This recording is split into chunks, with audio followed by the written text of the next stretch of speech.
Welcome, everyone, and thank you for joining us for the East Mediterranean Business Culture Alliance, EMBCA's The Legacy of Cleopatra VII Philopator, Queen of the Ptolemaic Kingdom webinar panel discussion on the anniversary of her passing on August the 10th, 30 BCE. My name is Luke Katsos, EMBCA's president, and we'll be introducing and moderating today's panel along with Marina, Belessis, Casoria, EMBCA's Executive Vice President. Our distinguished panel today includes Associate Professor Rebecca Kennedy, Chair of Classical Studies at Denison University, Associate Professor Jackie Murray in the Classics Department of the State University of New York at Buffalo, and Assistant Professor Yannis Kallionzis in the History Department of Ionian University in Kerkera in Greece.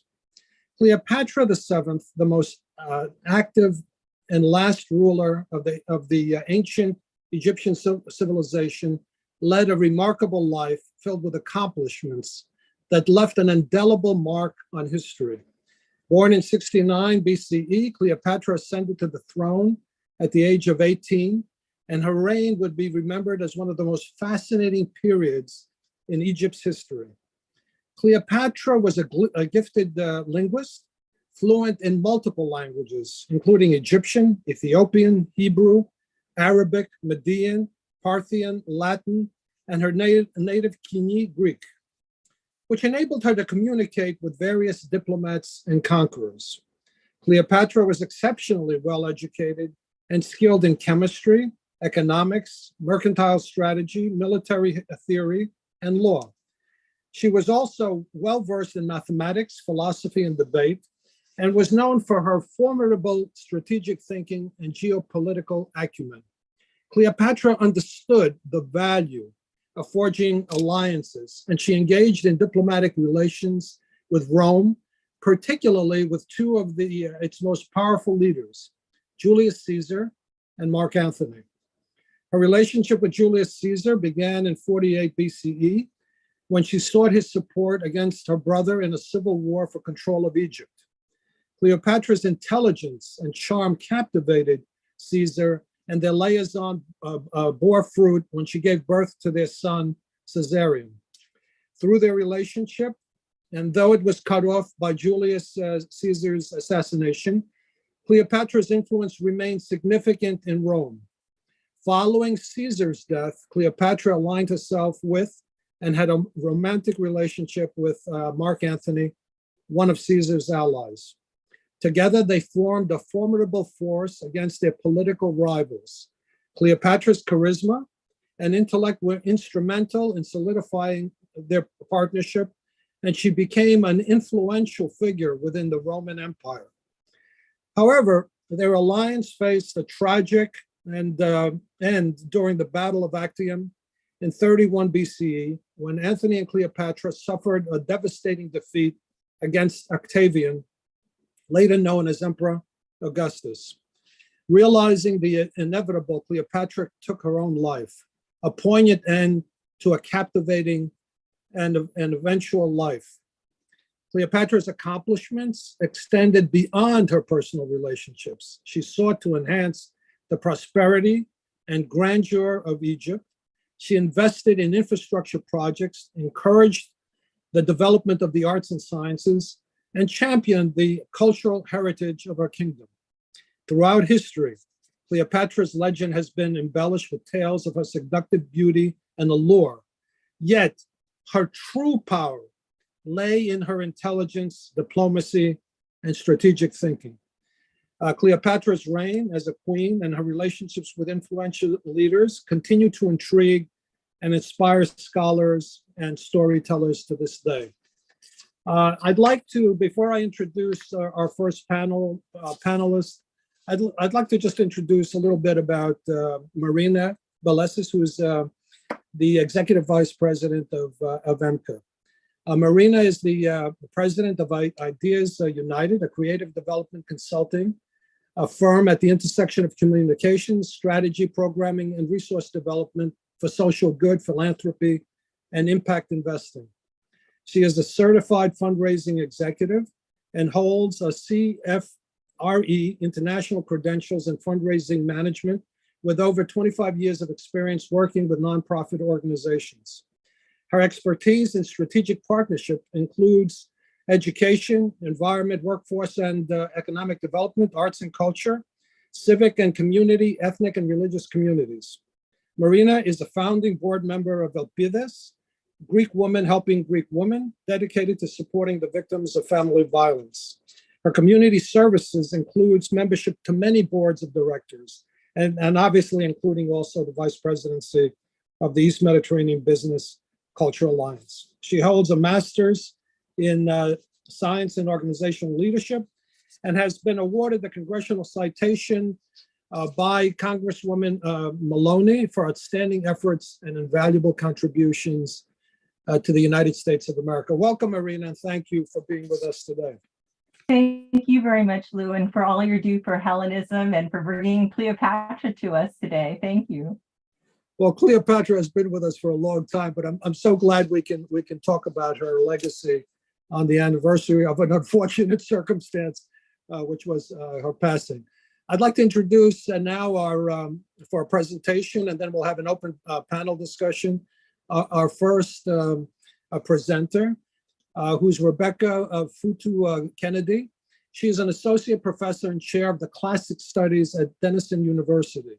Her research focuses on the political, social, and economic theory of ancient Athens, histories of immigration, citizenship, race, ethnicity, women and gender in the ancient Mediterranean, and the reception of antiquity in modern identity formation.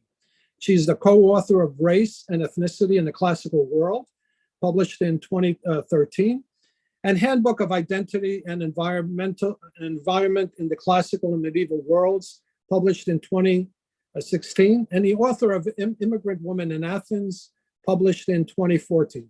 She's currently completing a book on race and ethnicity in the ancient world and its modern politics for Johns Hopkins University Press, and is beginning a new handbook on understanding race and ethnicity in antiquity with Professor Jackie Murray for Rutledge. Welcome, Rebecca, and thank you for being with us today.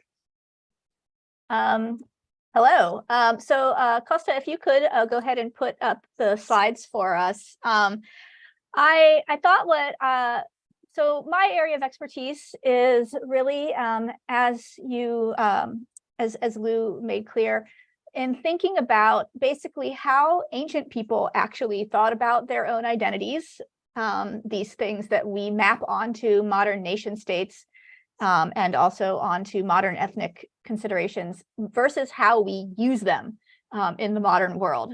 Some of the most well-known uses of ancient Greek, Hellenic culture, obviously, are things like that people know a lot about, are things like the use by the Nazis to promote German dominance, etc. And so I sort of move back and forth between time and space, and Cleopatra is one of these figures, which I thought I would highlight, who is a political football in some sense. People, when you see a modern presentation, a modern film or a modern TV show about Cleopatra, it ends up stirring up lots of controversy depending on who's playing her. So I have a few slides today with some images because I wanted to start by basically suggesting that we consider these labels of Greek, Macedonian, Egyptian, white, black, etc., as in many ways rather anachronistic in a sense.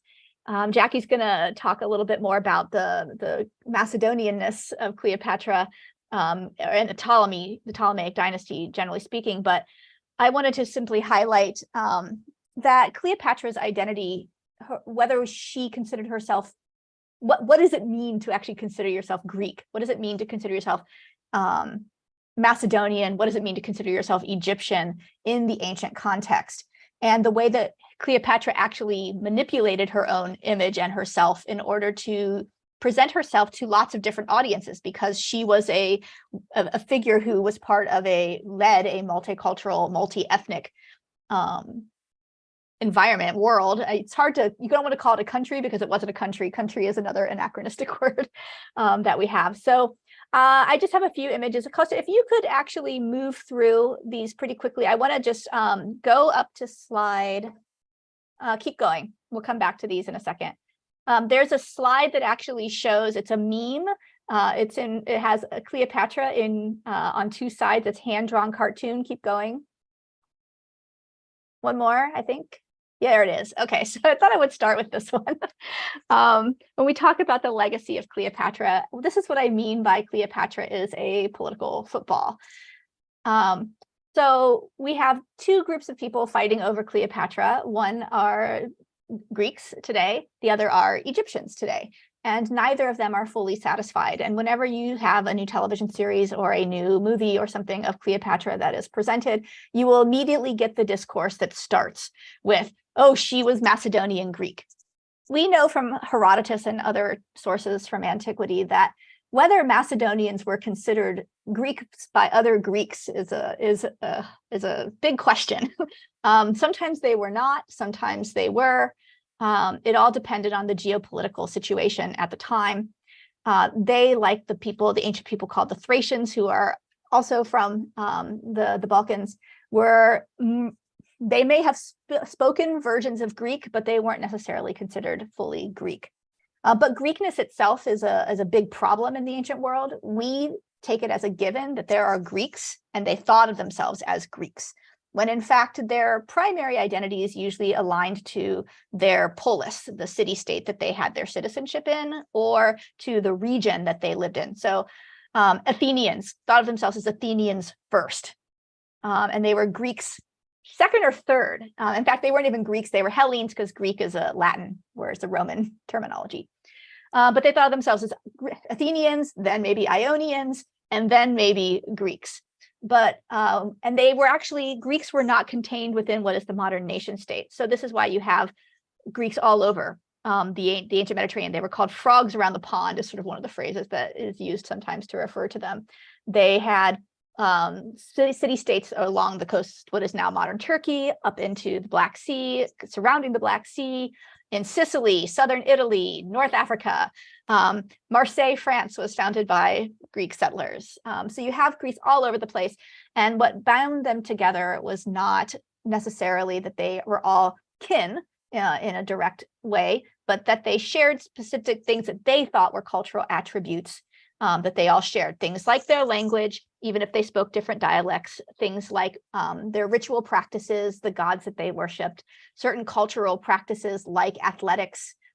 Exercising in the nude is not a thing that everybody did in the ancient world. Basically, it was a Greek thing. And so there were certain very things that they would sort of measure your Greekness based on your relationship to them.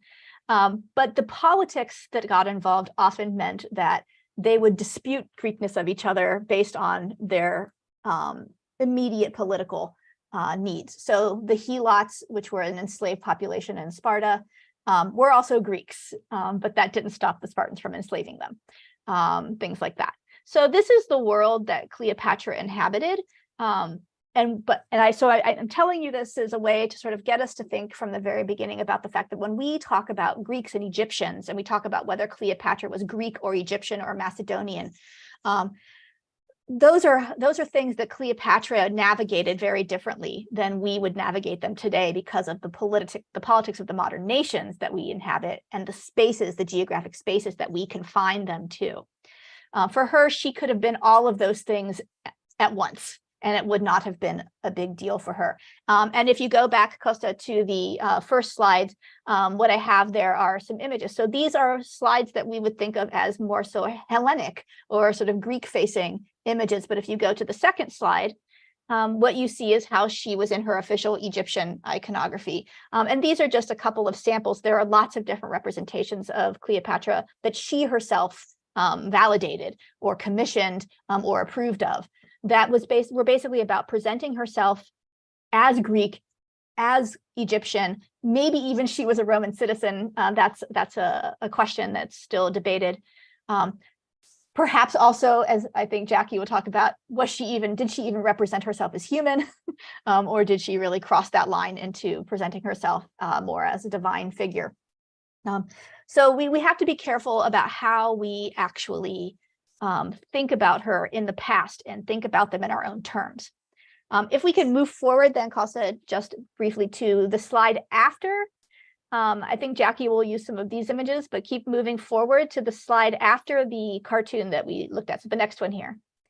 One of the things that happens, of course, with Cleopatra is whether she's Greek or Macedonian or Egyptian or whatever, is that starting in a certain period in world history, she becomes classified as what we would call white, which is not an inherent identity. It is actually a sociopolitically constructed identity that changes over time. But the United States, as one of the sort of primary makers of what we might call race in the modern world, decided that she was going to be white at one point, and Hollywood has been one of the biggest purveyors of that package that they've been selling for over a century now. So I just wanted to show a few. I thought it was great that when Lou gave his introduction to Cleopatra, he emphasized her intelligence and her economic savvy and her political savvy and her military savvy and sort of all these things, because that is not how she is represented in the popular imagination by any stretch of the imagination. And so here's a couple of early. The first one is Theda Bar, who's sort of the first of the Hollywood Cleopatras, and next to her standing is Claudette Colbert. So you can sort of see the sort of vamp vixen seductress image that gets attached to her very early on. Kosta, can you go to the next slide, please? Then we have Liz Taylor, who is probably the pivotal representation of her in modern popular culture. But we also have some variation on this. Next to her is the representation, no, go back with the slide, that's the next to Liz Taylor is from Rome, the HBO series. This is their representation of Cleopatra, someone who is probably a bit more aligned with what Mediterranean folks would view as themselves, as opposed to Liz Taylor. And then if you can go to the next slide, Kosta, I can show you some 1990s presentations. On the left, we have what was probably one of the earliest Black Cleopatras. And this connects to, and next to her is Xena the warrior princess on the top, who is in one of the episodes. So what happens in this slide is the Gina Torres, who is an Afro-Cuban actress, played Cleopatra in a 1997 episode of Xena the warrior princess. In 2000, I believe it was in 2000, they decided to do a new storyline where Xena the warrior princess becomes Cleopatra, and she has the relationship with Mark Antony.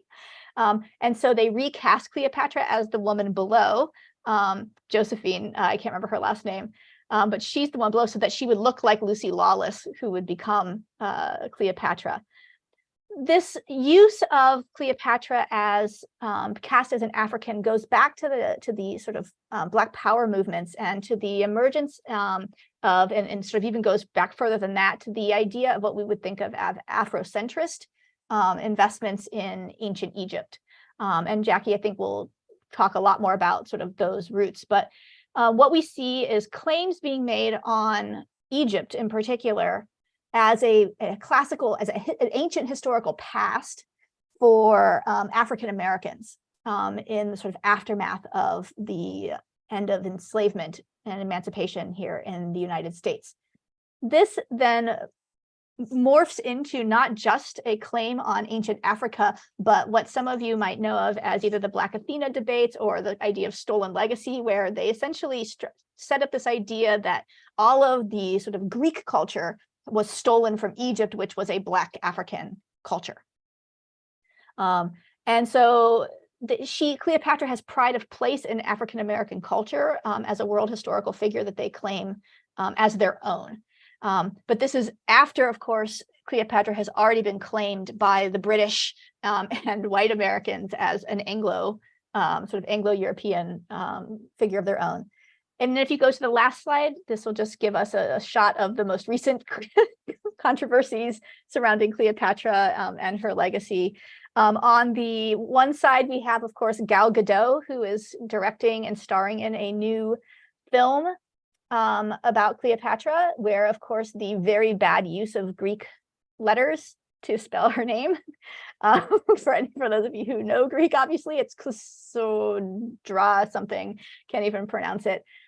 This caused a huge controversy when it was announced because she is Israeli, and modern Egyptians who also claim control over or claim the legacy of Cleopatra, of course, because of the modern geopolitics of Egypt and Israel, and the place of Israel in the Middle East.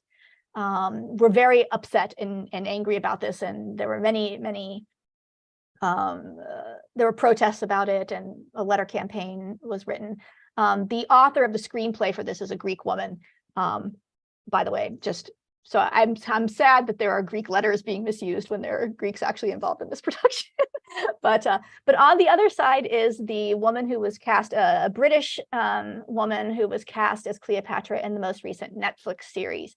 This one caused an even greater controversy in Egypt, to the point where the Egyptian government actually wrote letters calling on Netflix to withdraw the show, claiming Cleopatra as a purely Egyptian queen and not Black, and of course erasing any Greekness that she might have had as well, because of the casting of her as a Black woman within this tradition of African-American Afrocentrism, even though she's a British woman and not, African-American.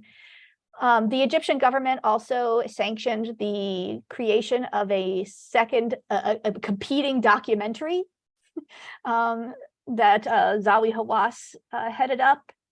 And it's been a sort of, the backlash and the sort of response of the Egyptian government to this one has been quite controversial.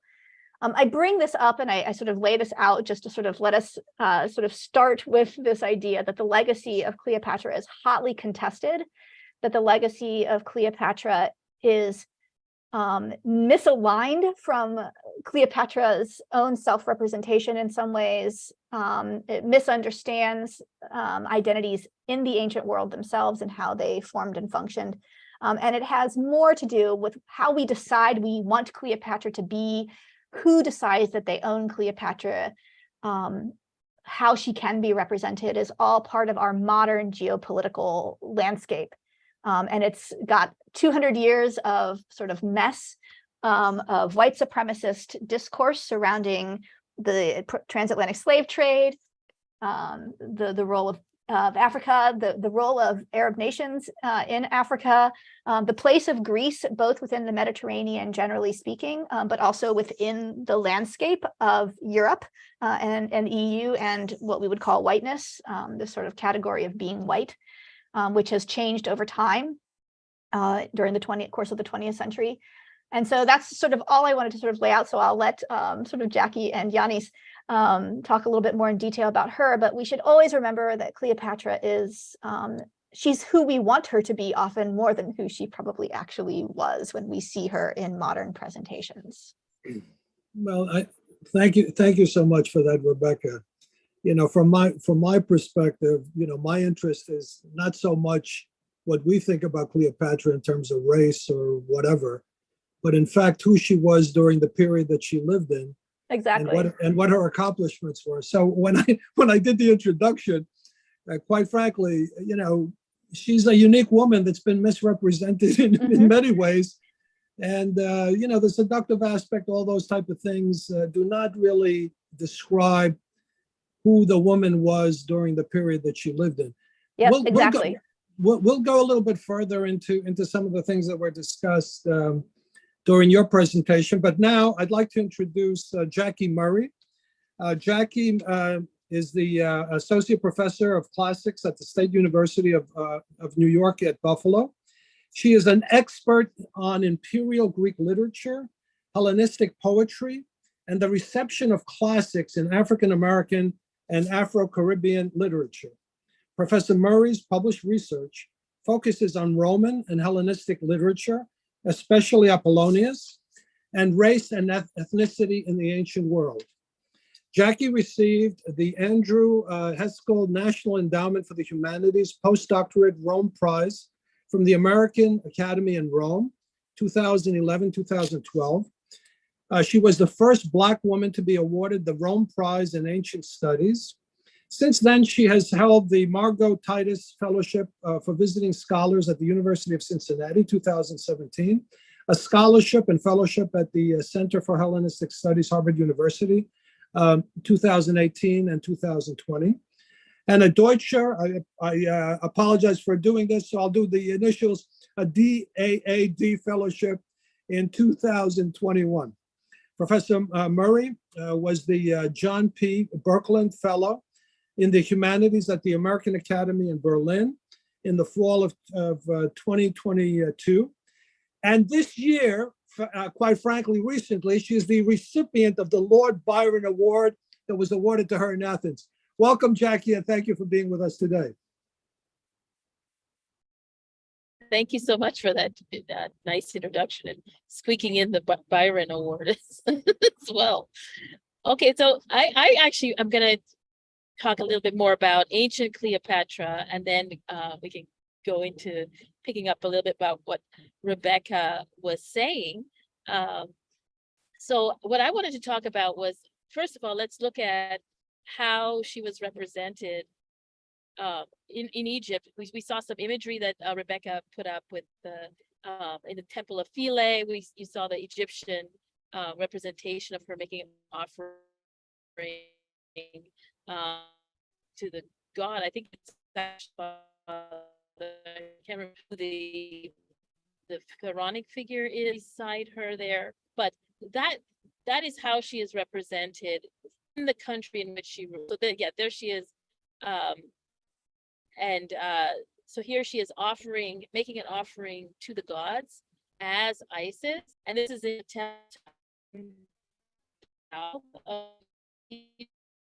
Philae, and were produced are actually in the south. So there's an attempt to present Ptolemaic, the Ptolemaic dynasty in the traditional Egyptian mode.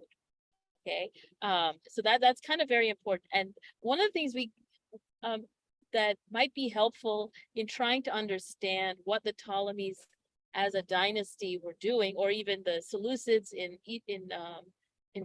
Persia when they become the dynasty there, what they were doing might be.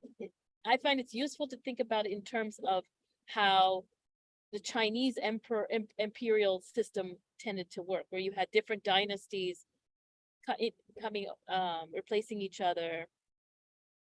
A vast majority of them, of course, being indigenous Chinese, Han Chinese, ethnically speaking more or less the same Chinese language.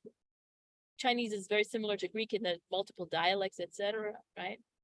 But then at certain points you get, and this is the Philae. Yeah, these are paintings of Philae here that we're seeing. It's beautiful. If you can get to go there, I highly recommend. I've been twice. I love it.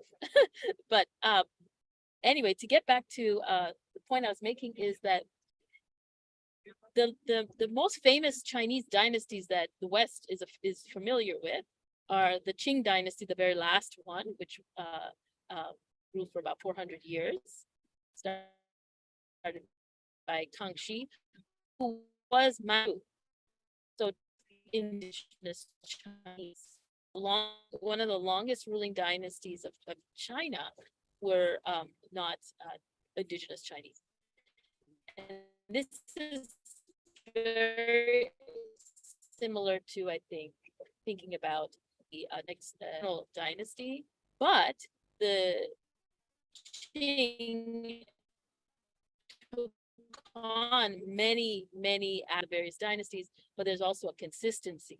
So similarly too, one of the longest ruling dynasties, believe it or not, of Egypt is actually the Ptolemaic dynasty. So there's something to think about, right? 200 years of the Ptolemaic dynasty in Egypt. So this is an Egyptian dynasty with ethnic roots going to Macedonia, as we mentioned, right? So that's something that we should really bear that in mind.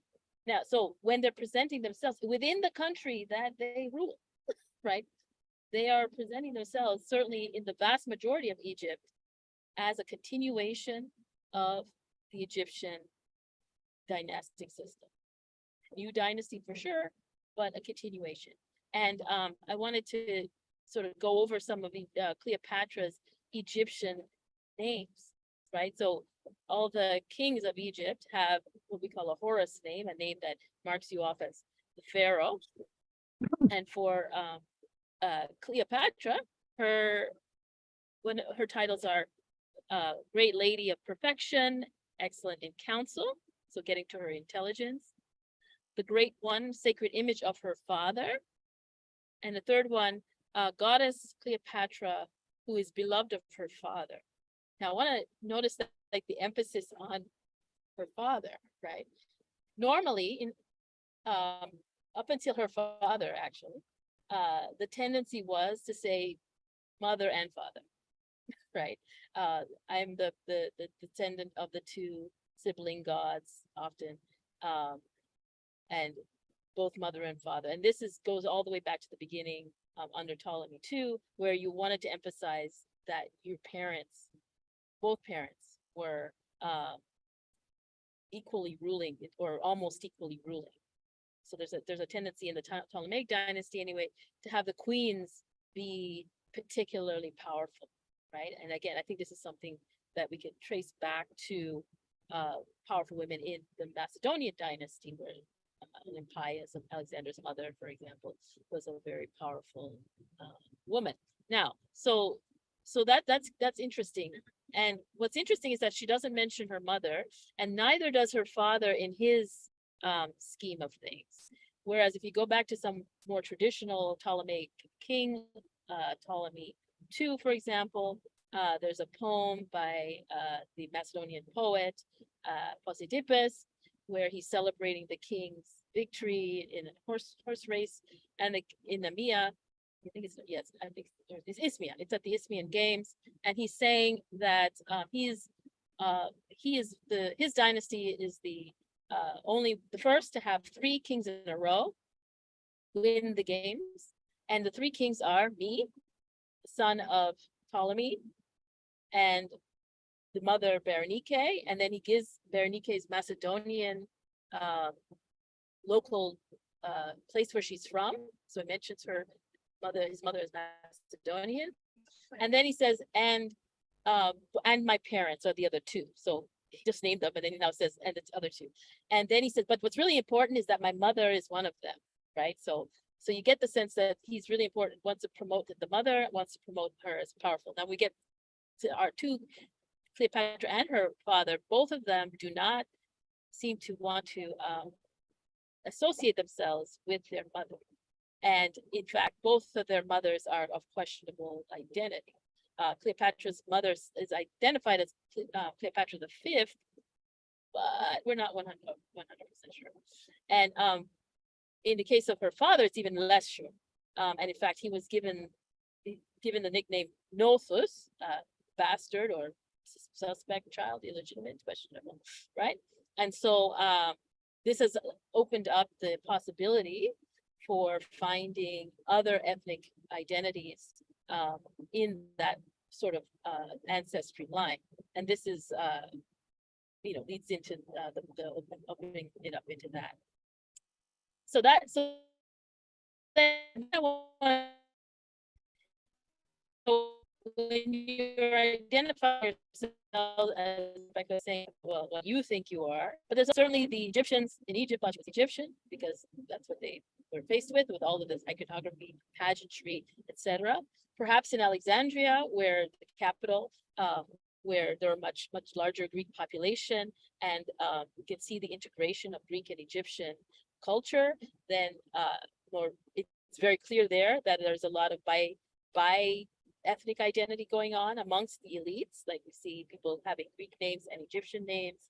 So I think in Alexandria, it was probably obvious to all and sundry that she was both Egyptian and Greek, or Macedonian, Hellenic anyhow. But what's interesting is how the Romans present her. And I have the famous poem by Horace after Augustus defeats Cleopatra. He, in celebration of Augustus's triumph and to commemorate the defeat of Cleopatra, he writes a poem celebrating this. And he says, of course, now is the time to drink, of course, because basically the witch is dead, as it were. So he says, 'twas shame to broach before the day the kaikubit, the very famous sort of like, I don't know, Chateaubriand wine at the time, while Egypt's dame, this is a weird 1882 translation basically, but while Egypt's queen was threatening power against Rome. So they recognize her as the Egyptian queen. They don't consider her as a Macedonian queen, Greek queen, Iranian queen, even though she is also Seleucid in ethnicity. They see her as the Egyptian queen.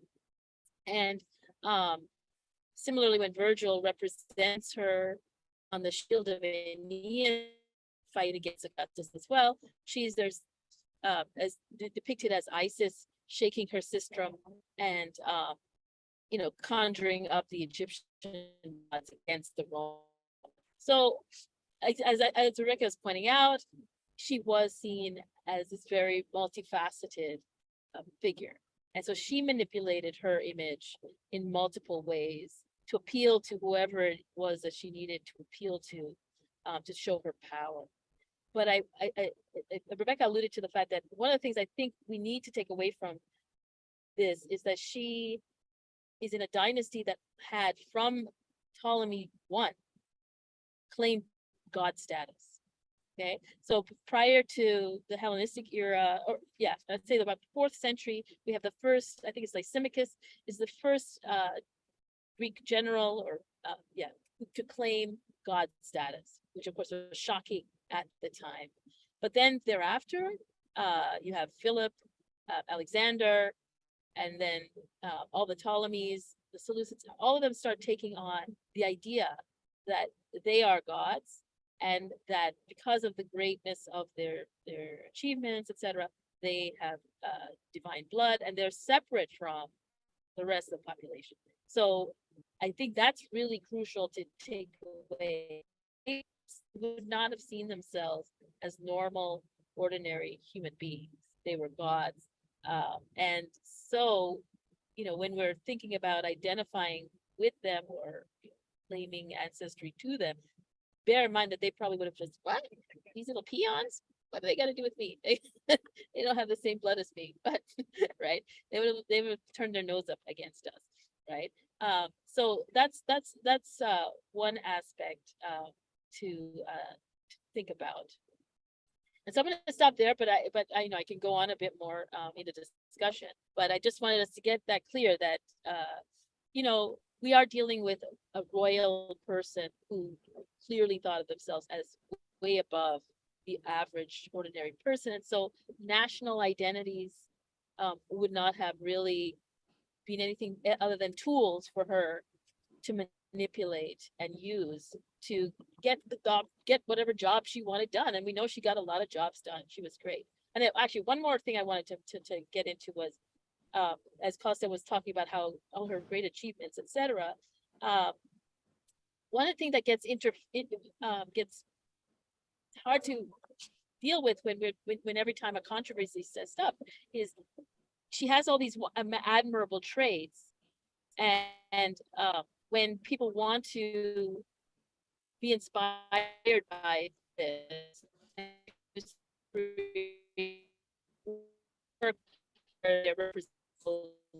as Cleopatra, immediately faced with political backlash, which suggests that only certain people can claim her for her inspiration, which I think goes against just in general what these kinds of role models, figures could be like, but also I think it would actually go against her own thinking about herself, because she saw herself as Isis, who was an international goddess, right? That all, like in the Mediterranean at the time, she's the most popular goddess before Christianity, right? In fact, a very strong rival of Christianity for many, many years. So I think that that's also important to bear in mind, that she would have wanted other people to sort of identify with her. Okay, so that's where I'm going to leave it and open up for discussion. Jackie, thank you so much for that. there's no doubt, I mean, for the audience, and certainly, we can discuss this, but the audience, many people may not realize there was no Hellenic Republic, Exactly. 2,000 years ago. There was no nation of Egypt 2,000 years ago. Right. So No, Egypt, when Egypt is, I think Egypt's a little bit unique though, because they did sort of identify the people living in the land were Egyptians, whoever they were. I got it, but don't so forget they the did word. have something the very word, close. Yeah, the word Egyptian is Hellenic. Okay, so you can say Yeah, Egyptian. exactly. Okay, you can say the word yeah. Afriki or Africa is Hellenic. That referred basically to the northern Mediterranean. It didn't refer to the whole continent. But one thing we have to keep in mind, because I think for those who may not know, when Alexander and his army came, and his army was made up obviously of soldiers from various Hellenic city-states, but it also included Thracians, because that term was mentioned earlier. It also included Illyrians, okay, who at the time were in what is now the area of Albania. And when he went into Egypt, he went to Siwa. He was actually declared a god by the Egyptians, and he became to a certain degree a god. As a matter of fact, when he started to introduce himself as a Greek to his own soldiers, to his own Hellenic soldiers, they really were ticked off because they didn't like the idea of someone declaring themselves to be a god. They didn't care for that.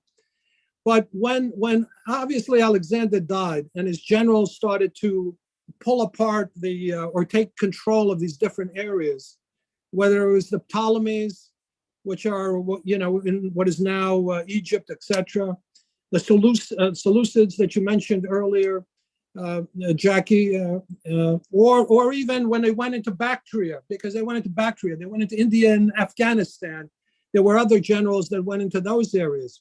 But those people, even when they were, let's say they went all to these different areas, they considered themselves as Hellenic people, not by whiteness or blackness or whatever, but basically, as was indicated earlier by Rebecca, by culture.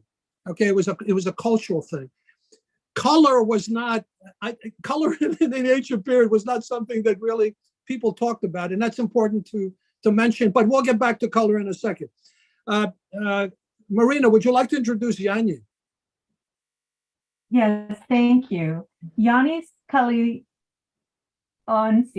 I hope I said that correctly, is a professor of ancient history at the Ionian University. He has received his BA in archaeology from the University of Athens, his master's from the University of Paris, Sorbonne, and the Doctor of Philosophy in Ancient History and Epigraphy from the Universities of Paris, Sorbonne in France, and Neuchâtel in Switzerland. He has worked as a curator in the epigraphic collections of the museums of Thebes and Caronia in Boeotia, and has recently published a book about the history and the inscriptions of Hellenistic Boeotia. He was the principal investigator of the research project Corpus of the Inscriptions of Central Boeotia, and which concern the epigraphy and history of the city of Thebes and the surrounding region. The project was organized by the French School of Athens and the Inscriptions Graecae project in Berlin, and financed by the French ANR and the German DFG. Apart from his research on Boeotia, Yannis is published on the history and epigraphy of Attica and Euboea. Apart from working on a new study in the Shrine of Mass Muses in Askria in Boeotia, he is preparing in collaboration with the Inscriptions Graecus of the Berlin Academy a new edition on the corners of inscriptions in Boeotia. Welcome, Yannis. Thank you for this introduction and the invitation. And it's great to speak after Rebecca and Jackie, and I can add up some details to what they have already said. As Rebecca and Jackie presented Cleopatra, we can understand that her image has changed during the last decades.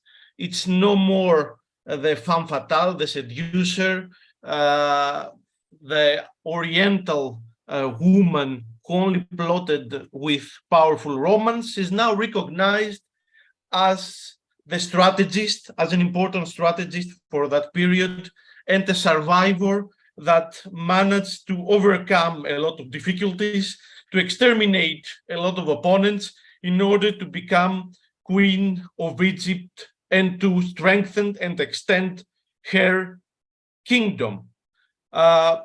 Geopolitics played an important role into the strategy of Cleopatra and in general the Ptolemaic dynasty. The Eastern Mediterranean, all this region was dominated for a long period by the Ptolemaic kingdom, who controlled an important part of this region with Cyprus at its core. Cyprus was for a long period a Ptolemaic possession, and of course with a great port of Alexandria, one of the biggest ports in the Mediterranean. And here you can see the map with all the regions controlled by the Ptolemaic kingdom. The difficulties of economic and military of the first century BC forced the Ptolemaic kingdom to abandon a lot of these regions to enemies. But thanks to the efforts and the diplomacy of Cleopatra, that managed to correct the errors committed by her father, Ptolemy the flutist, a very strange figure into the Ptolemaic kingdom, who was heavily indebted to the Romans in order to bribe the most important Roman military figures. So Cleopatra managed to overcome these important difficulties caused by her father, who was also a fine diplomat, but a very problematic figure. And he managed, thanks to the alliances, the good alliances that he made with Caesar and Mark Antony, to make the Ptolemaic kingdom great again, as we can say, occupying parts of Asia Minor and parts of the Middle East, occupying and reoccupying an important part of the Mediterranean world that was controlled by Cleopatra and her children, her son from Caesar, Caesarion, and her 3 children from Mark Antony. We have seen the coin with Cleopatra and Mark Antony. So she made Egypt an important player into Eastern Mediterranean, and she managed to put an end to the economic difficulties, the great economic difficulties of the first century BC, caused by her father and other factors like wars in the region.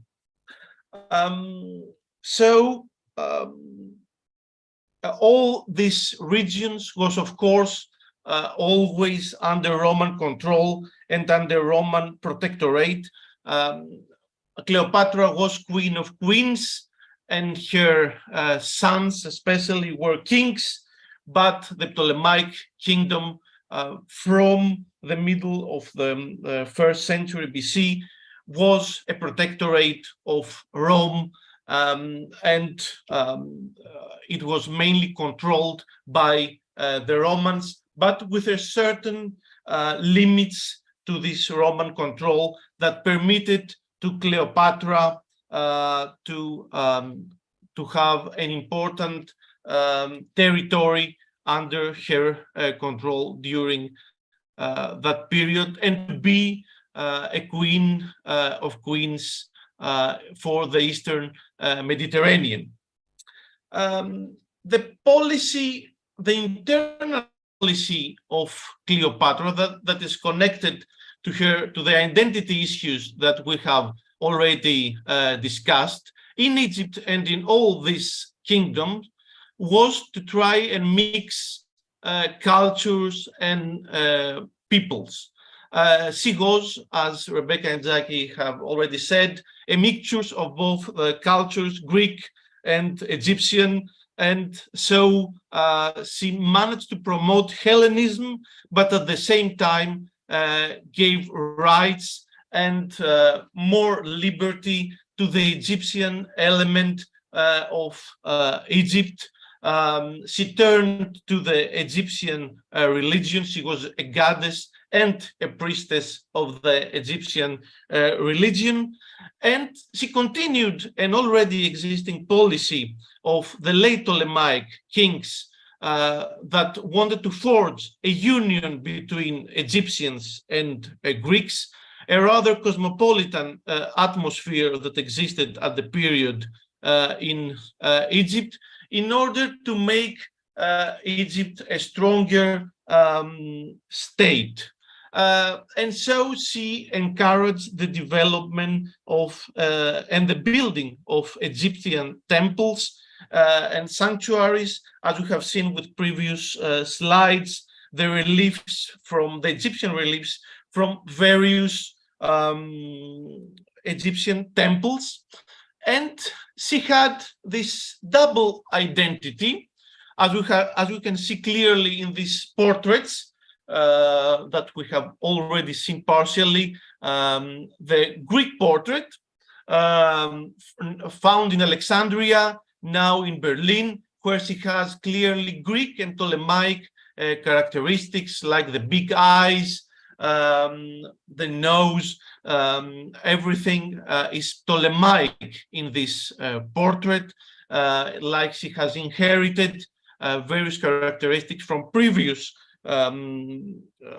Ptolemaic queens. And on the other hand, we have an Egyptian style portrait. She's always the same person, but adopting two different cultures and identities. We can see that she's depicted as an Egyptian goddess with the characteristic hairstyle. It is I think that it is a very talking example of this double identity that had Cleopatra, Greek, Macedonian, and Egyptian. But unfortunately, this policy that Cleopatra and the later Ptolemies, her forefathers, had to mix Greeks and Egyptians, unfortunately was stopped by the Roman conquest of Egypt by Augustus. The Romans didn't like this cosmopolitan atmosphere. They were more hierarchical into the social issues, and they stopped this policy of mixture of peoples of different cultures, nationalities, and religions, and they tended to be more strict into classifying people into nation or class. So the policy of Cleopatra and the later Ptolemies, this legacy of cosmopolitanism was ended by or limited by Augustus and the Roman conquest. One of the aspects of this policy is a very also talking example of this double identity that had Cleopatra's Egypt, is the stele that bears an Egyptian relief with Cleopatra with the child Caesarion and a priest, and a Greek inscription mentioning a dedication of a sacred plot of land for the queen Cleopatra, Basilissa Cleopatra, who is Thea Philopator, the father-loving goddess. So we can see here the use of Egyptian art, but we have a Greek inscription by a person, by a dedicant that bears an Egyptian name. So we can see this mixture of identities in Cleopatra's Egypt. All this is represented also in art. What we have that remains from the art of the period of Cleopatra. Of course, the victors destroyed a lot of monuments dedicated to Cleopatra and to Mark Antony. What little survives shows this Greek, Macedonian, and Egyptian, as we have seen, identity. Here we can see an Aphrodite found in Rome. It's a Roman copy of a Hellenistic original that has been linked to goddess Cleopatra. It is perceived as a portrait of Cleopatra represented as Aphrodite Venus. But what we have left from the period is not so much the images of Cleopatra and Mark Antony, the Egyptian propaganda that was destroyed by Augustus, but mainly the monuments erected by Augustus and the Romans that were at his side. And there are a series of reliefs from Italy and Rome depicting the Battle of Actium and the great victory of the Augustan fleet against the Egyptians, the Egyptian navy and the navy of Mark Antony. This victory of Actium was perceived at 31 BC, was perceived as a victory of the Roman traditional values against the corruption of an Oriental queen, a mistress that has caused great damage to the Roman world and has destroyed the good Roman that was Mark Antony. So we have a series of reliefs depicting this battle, and as a symbol of Egypt, we can find the crocodile, which symbolizes the victory over the Egyptian navy. And we have other series of reliefs that are now dispersed in various European museums in Spain and in Italy, depicting this victory of the Augustan fleet under Marcus Agrippa against the Egyptian and Mark Antony's navy that have been reworked, unfortunately, during later periods, and we have missed some details of this great battle that was depicted in this very interesting relief from the Museum of Prado. So Augustus not only destroyed the Ptolemaic kingdom and forced to death Cleopatra, but won also the war of image, the power of image of the period of Augustus, made the destruction of the Ptolemaic kingdom, and especially the victory at Actium, a focal point at this propaganda play against Egypt. And another important monument from Greece now that presents this victory against Egypt and Cleopatra. It's the altar of Apollo at Nicopolis, at the city of Nicopolis, founded by Augustus in Epirus after his victory at Actium, now near Preveza, and we have reliefs I don't have a very good photo of this relief because it's unpublished, but we have here the triumph of Augustus after Actium, and we can see Augustus at the center, at the chariot, with two children.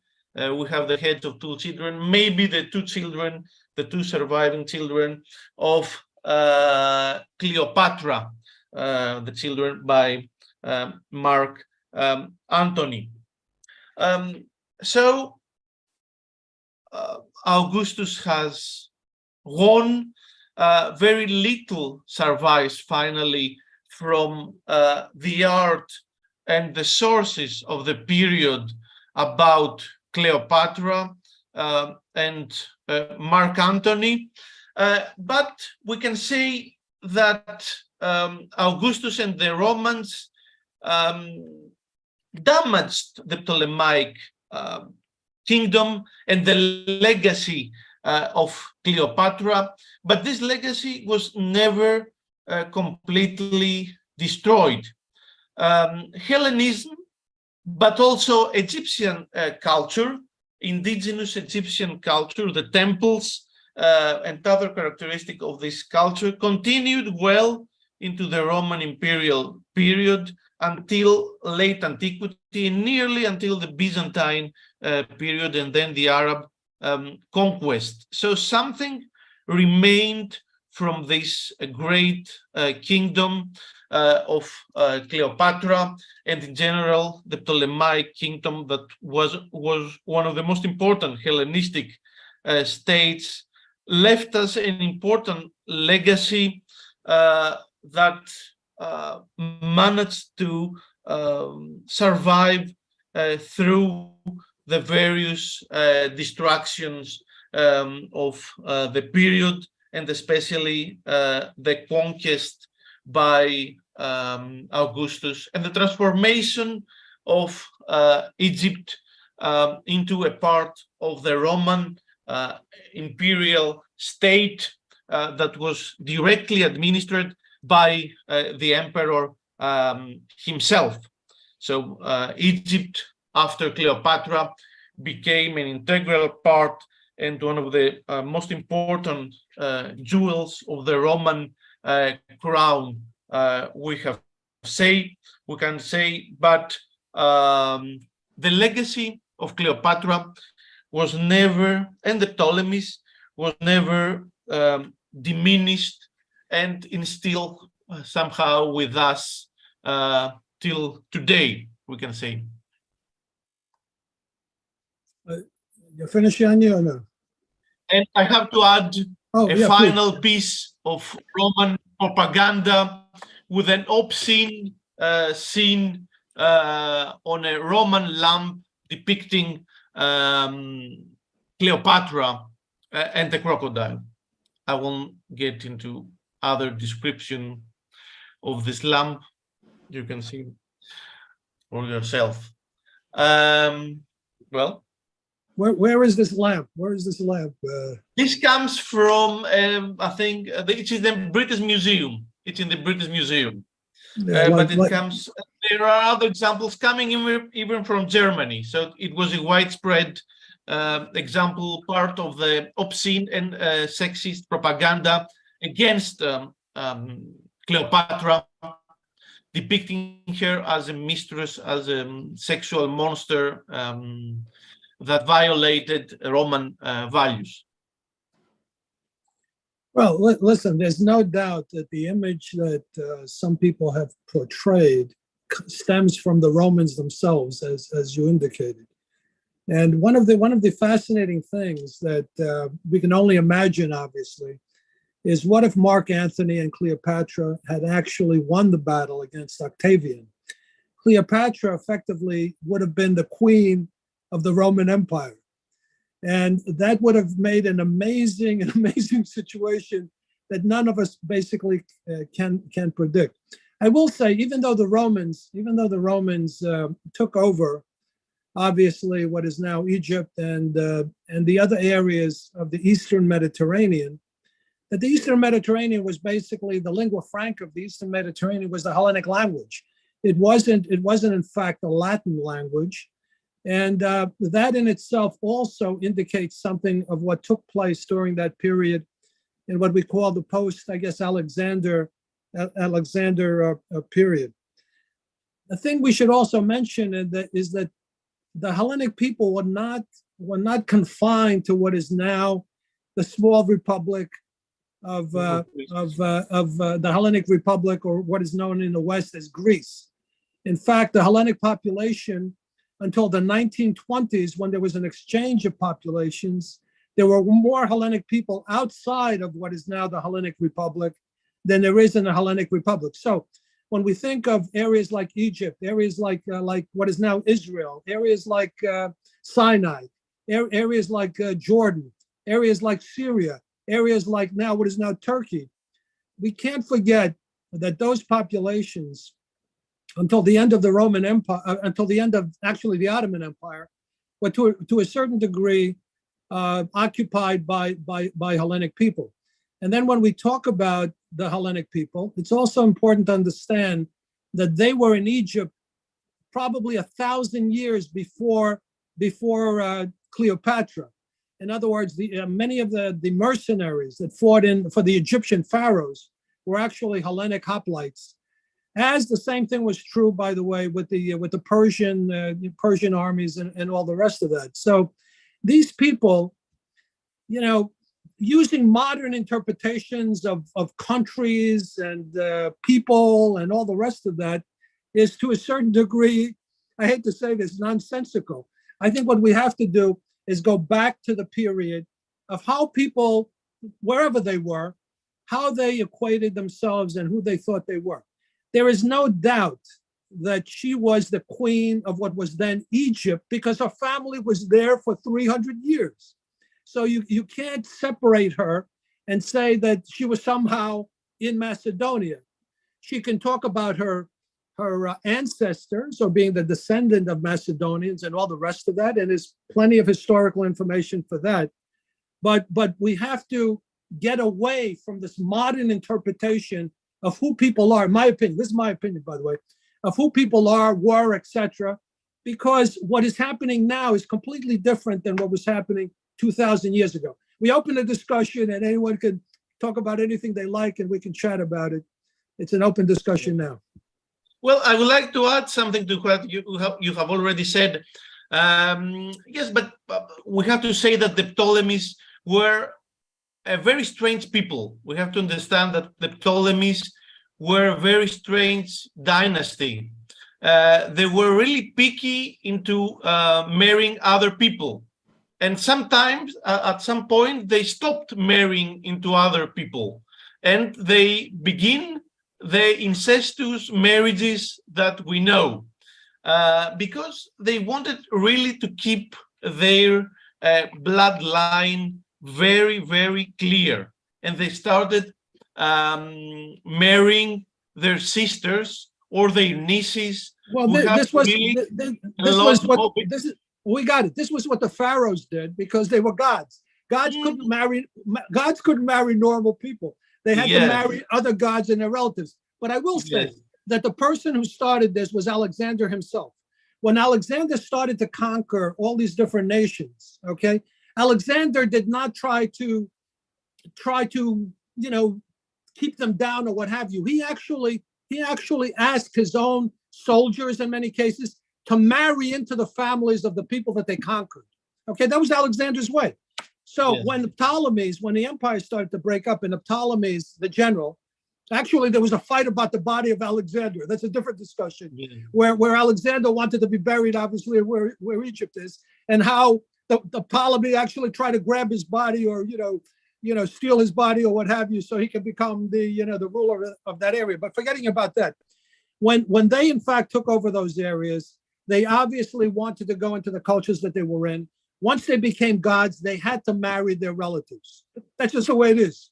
And I think and Jackie and I talked about this earlier, though. It's like it wasn't just that they married their relatives, but they had harems. No, of course. And they had Yeah. you know, they sort of had the whole, I mean, and Jackie, you could No, probably no, talk the- about this a the- bit, the- so who the parents are and things. It's like, yeah, they're married. Well, I because don't know. they Listen. predict The gods, only and there's all these political in things. terms of Cleopatra, the only thing I would go to is who she thought she was. Okay, Yeah. and no one can tell me she didn't think of herself as anyone except a Ptolemaic queen, descended from Ptolemy, and that she was a Hellenic queen. But when she was in Egypt, obviously she was the Egyptian queen. Obviously. Yeah. So when Egyptians say that she was Egyptian, I'm not going to argue the fact that she was Egyptian or not. Absolutely That's ridiculous. That's like saying I came to the United States, I was born in Greece, and therefore I'm here and I'm a Greek. Of course I'm a Greek, but I'm also an American. Okay, so Yeah. I think, Well, which was actually my point, right from the beginning. That's All exactly of these correct. things at the same time, but we have to be really careful. No, we only have to be careful really because careful we only about. in my opinion. Yeah, please. Go ahead. I have to say we have to be very careful that we recognize that what we would think of as weird behaviors, right?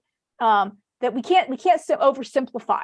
Yes, they intermarried with each other, and yes, they presented themselves as gods, but they also had a lot of other stuff going on at the same time in the back deals. Cleopatra obviously is going to they're always going to present themselves as the child of X, the child of Y, the child, you know, as Isis, because that's the political thing. But that doesn't mean that behind closed doors, we know that culturally they had all these other relationships going on as human beings. And Cleopatra is part of that. Her relationships to Antony, her relationships to Caesar, she has to have babies. Like, I mean, Dwayne Roller's book on Cleopatra is actually one of my favorites because he actually puts her within the context of what's actually happening in the Ptolemaic, the Seleucid, the Numidian empires, like everything that's going on this time period. You know, her daughter, of course, marries into the Numidian kingdom, etc. So he points out how very importantly strategic her relationships are with Caesar and Mark Antony, and how the timing of them has to do very much with her dynastic needs. She's married to her brother, but that's not where she's going to procreate. Unlike, you know, and so there's she ended up killing him. So, well, yeah, because he's annoying as hell and keeps trying to get in her way. Like, you know, little brothers, we all have them. You know, there's. Well, that's why. But so you have to separate the sort of propaganda and the idea and here. No, I totally agree. Strategic needs over here. I totally agree. But at the same time, we have to separate. I would agree with you though that the presentation, at least, that they are an incestuous couple, is actually part of the later dynasty, especially. That's where they really start doing, because Ptolemy II and Arsinoe II are not actual. They were brother and sister, but they never actually produced any children.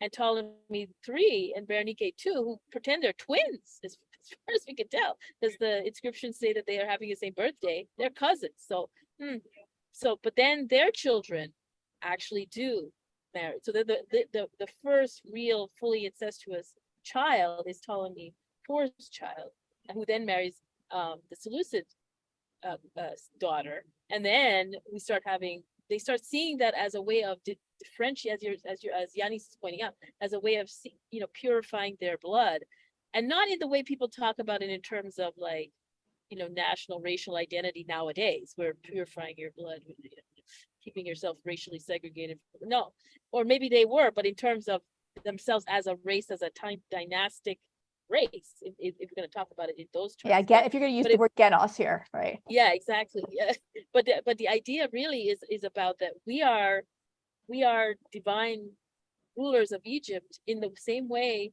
the pharaohs are divine rulers of Egypt, and I come from the guy that got it from Alexander, Ptolemy I, and that's why we're all called Ptolemy, for that matter. Just as the Ptolemy, the pharaohs were all called Pharaoh. Well, we're all called Ptolemies. So I think there is something to them marrying each other, but it is part of it. Works for them in a Greek way too, because Zeus and Hera are brother and sister, Rhea and Kronos, brother and sister. So and Macedonians had multiple wives. Macedonian kings no, had multiple wives. but I'm just saying that how on the one hand you have this discourse of we are gods, we are married to each other, just like the gods do. We do stuff that's outside of what is normal for humans, but at the same time, we do what normal kings do. We have multiple political marriages. So I can't just have one wife. I need to have a wife with all the various guys or my children need to marry all the various allies that I need to have, right? And so so propagating their having children is really, really important to keep. Well, it depends. It's not so much having children as much as who they're having children with. Okay. Yes. Oh, yes. That's what I'm saying. In order to keep the empire connected. Yeah, to keep the empire connected, right? So you want to make sure that you have someone. But I do think, I wonder though if it isn't. I've always sort of wondered if it isn't because of the more the Seleucids get into it, right? Because they're the ones that are strategically marrying a lot, and the Ptolemies, after that debacle with Ptolemy III, and his sister gets ousted and whatnot, they shut down, right, the connections with outside, and meanwhile the Seleucids are the ones that like to marry other Greek Listen, most of the marriages. So you wonder if it isn't some sort of adaptation that comes in because the Seleucids want to do this, but also they also want to prove that they are really the Ptolemies, and so they're gonna marry each other as well. And anyway, but it's really multiple identities. I think is what we I think on the Egyptian and Hellenic front, a lot of the gods were also melding. For example, you had Egyptian gods that were taking on Hellenic personalities, etc. But in terms of rulers and things of that nature, all the way into modern times, these strategic alliances or marriages or what have you, or concubines on the side or what have you, because obviously there were things going on, but they only recognized certain children as having the ability to pass on the rule. Right. So it didn't matter how many children they had, quite frankly, or with who. Right. And it also didn't matter if the kid was the concubine's kid, because as long as the queen acknowledged them as theirs. So this is where we were talking, Rebecca and I were talking about, that in the case of especially Cleopatra's father, it seems likely that someone like a good number of scholars are on. Well, I don't know what the scholars like to make up stuff because they have to sell books. Scholars don't know. The scholars don't make up stuff. We follow the evidence. That's what our job is. We're talking about the evidence suggests that there's definitely a question about who his mother was, right? So the question is, there's no why is there a question? Why is there a question? Why do it is a question? No, exactly. And it's actually, why is it that Cicero and others are saying that he's not really a Ptolemy? So there's definitely some question about. Well, Cicero had issues. No, because there's some but there's a political agenda operating at the time. Is what I'm getting at. Is that there's people questioning his legitimacy on the throne, and indeed there certainly was at the time, and that's why he's in bed with the Romans, is because he needs to have somebody backing him up in his claim to the throne.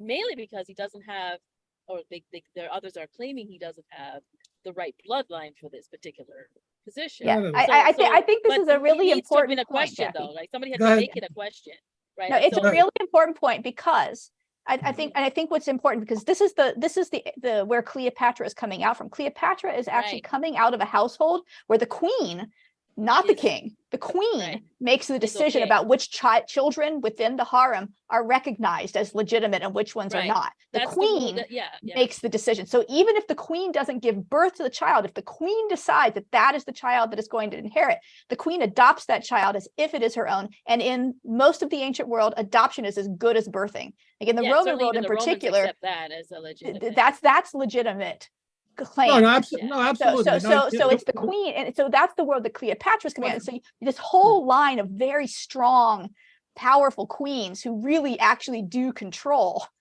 who's going to be inheriting is what you're seeing.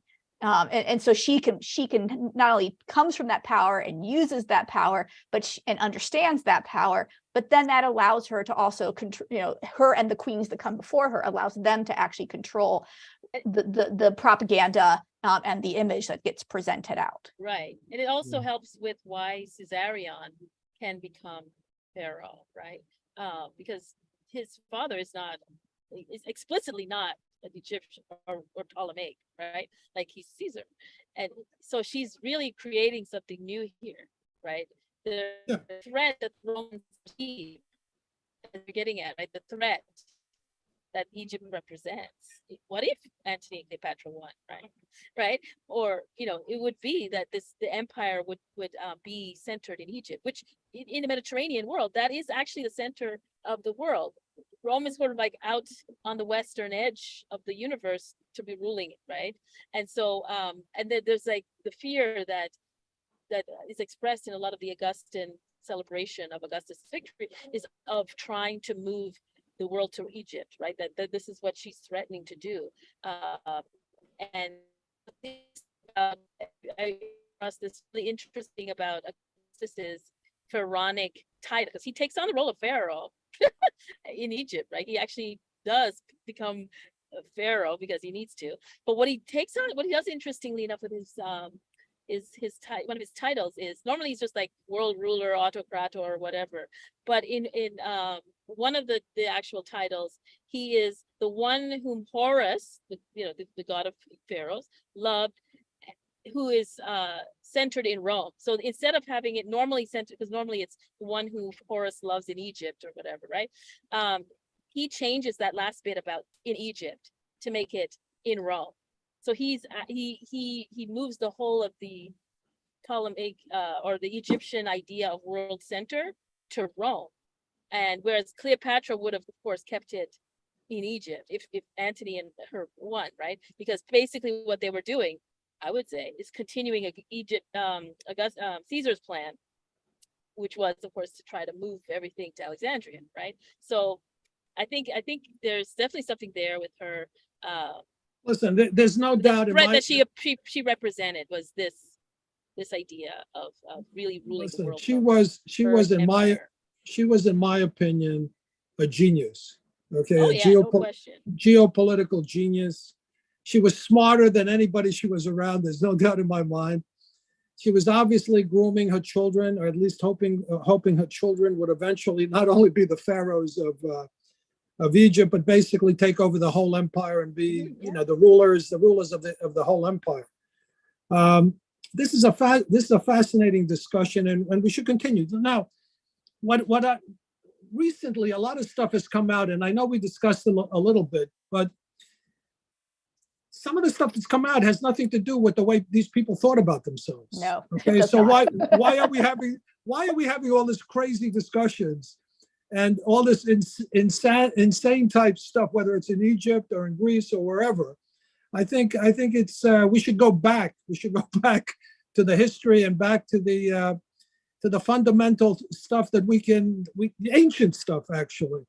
I don't think she ever, some of the things that people are talking about, I don't think she ever thought of herself as that. I mean, I could be totally wrong, but I don't think so. Well, one of my favorite things, so I did a podcast recently with an Egyptologist where we were talking about this Netflix docuseries, which it was actually, I don't know if any of you guys tried to watch it, but I found it very difficult to watch. Very bad. It was problematic, very problematic. Yeah. Very problematic, right? Yeah. Well, they don't even, it's not really a documentary. They don't call it a documentary. They call it a docudrama, right?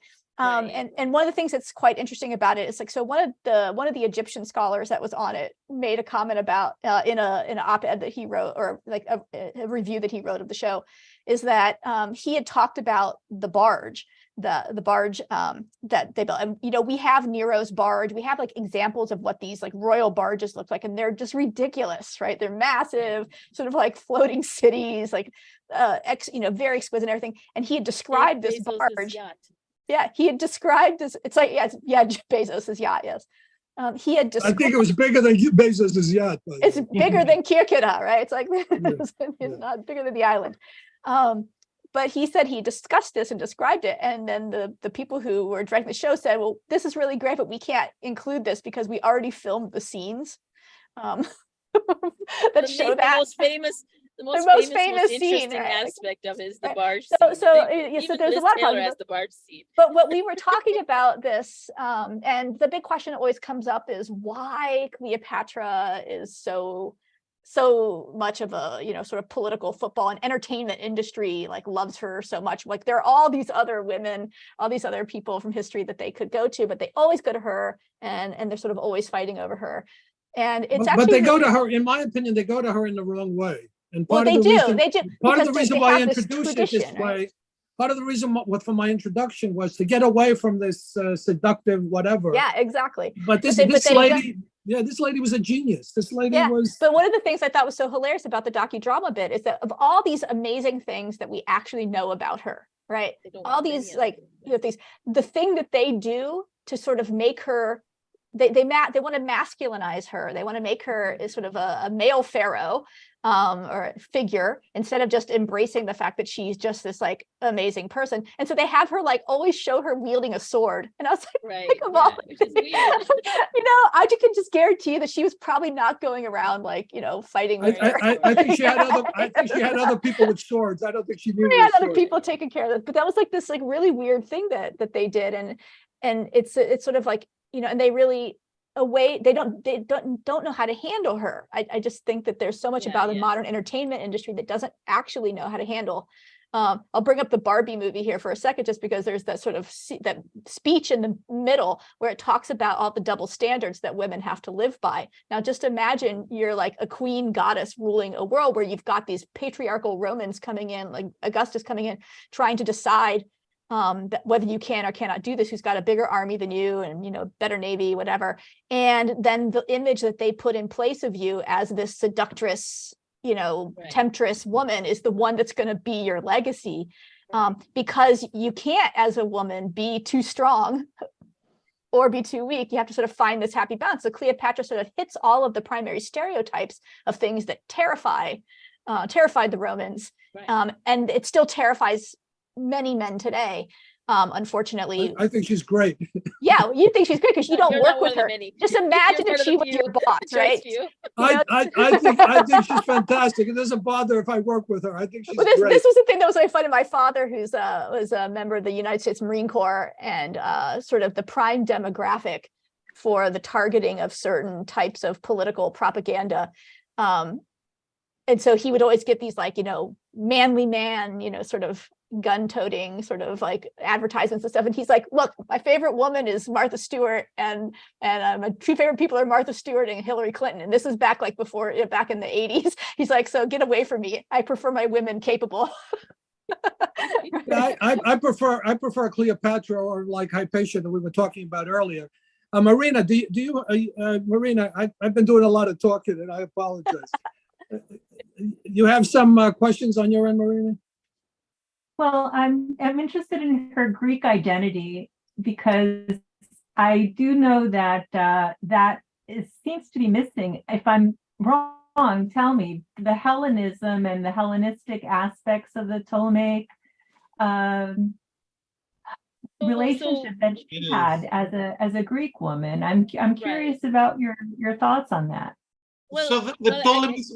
Okay. Oh, yeah. Okay, Yannis, Yannis, go ahead. I was going to come at yes, it from so the the cultural Ptolemies, aspect, but go ahead. they were great admirers of Hellenism, great promoters of Hellenism, and they wanted to see themselves as at the center of Hellenism. That's why they have founded the Museion, and they have gathered all these intellectuals and philologists and scientists from all around the Greek world, and they always wanted to keep a connection to Macedonia. They may even have the ambition to go back and conquer Macedonia. So they had a very close connection to Hellenism. And we have to say that Alexandria was a Greek city.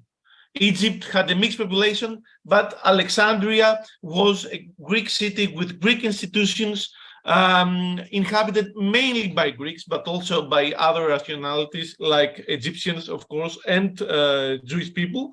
But Alexandria was one of the great centers of Hellenism, and Cleopatra is part of this Ptolemaic tradition, must have been part of this tradition, Ptolemaic tradition of promoting Hellenism. And we know that he also had a lot of scientists and philologists that worked at her court, even though the period was rather difficult, the financial situation of the kingdom was rather difficult, but she continued this tradition of promoting Hellenism.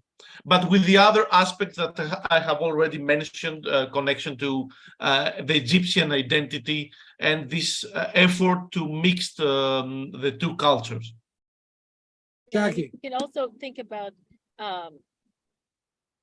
that we mentioned that there was no Greek Republic in antiquity, right? There were all these different Greek cities, and then there were these Greek empires, or inheritors of pre-existing empires. So when the general takes over the Persian Empire, centered in Persepolis, etc., they Hellenize the units on their empire, right? And they encourage in Asia Minor and Middle East, etc., to become Greek cities and give incentives, like financial incentives, whatever, to make people turn their cities into Greek cities and encourage Greeks to come and also people to learn, etc.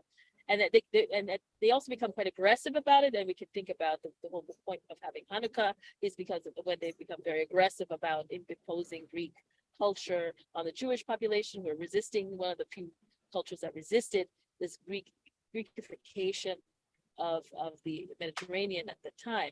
But a lot of cultures embraced the Greekness. So you find Greek, this is the period where Greek is spread all over, and a lot of people are speaking Greek, learning Greek education. So even all the way, the Carthaginians are also learning Greek. Romans, of course, are learning Greek. Greek was already in Italy and Sicily long before there were Romans. But so there's a lot of Greekification, what we call Hellenization of the area, and it's a policy, as Yannis is pointing out. So the Ptolemies were you become Greek, we're encouraging you. There's a lot of positives to it, but we'll let you do what you want to do as well. You can have your traditional ways of doing things, but if you really want the benefits, become Greek, right? Whereas the Seleucids were much more become Greek or else, right? but so you imagine then that there's a lot of Greekness happening. Last year I taught a course on last year before in the spring I taught a course on Greek as a lingua franca. So looking at all these different areas where they're not normally where we think about as Greece or even Magna Graecia or Sicily. We don't think about that, but where Greek was actually the main language that people were actually working with, right? So when we think about her as Greek, it's sort of like, okay, English. I think it's more culturally and linguistically Greek, everybody around her, but she also has the tie ancestrally to one of the locations where that culture and that language came from, right? But it's like, everybody around you is speaking, like everybody in America speaks English. It's called English for a reason, because the language started in England, right? Yeah, we don't call it American. But nobody would call them like, I'm not English. I'm not from England. But a lot of Americans are they speak this language and have a basic culture that comes from England, right? But I think the difference, Jackie, I think the difference is those people who took on the Hellenic culture, over generations, they started to refer to themselves as Hellenic people. It's a little different than. Well, it's a really interesting thing though, because think about someone like there's an the author Lucian.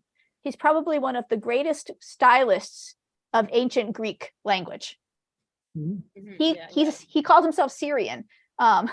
He doesn't. That's one of his. That's where he's from. But he's also he is one of the greatest Greek writers, like purest Right. Greek forms as there is. And you'll see one of the things I really love, and I'm so excited that Yannis is an epigrapher. I also do epigraphy.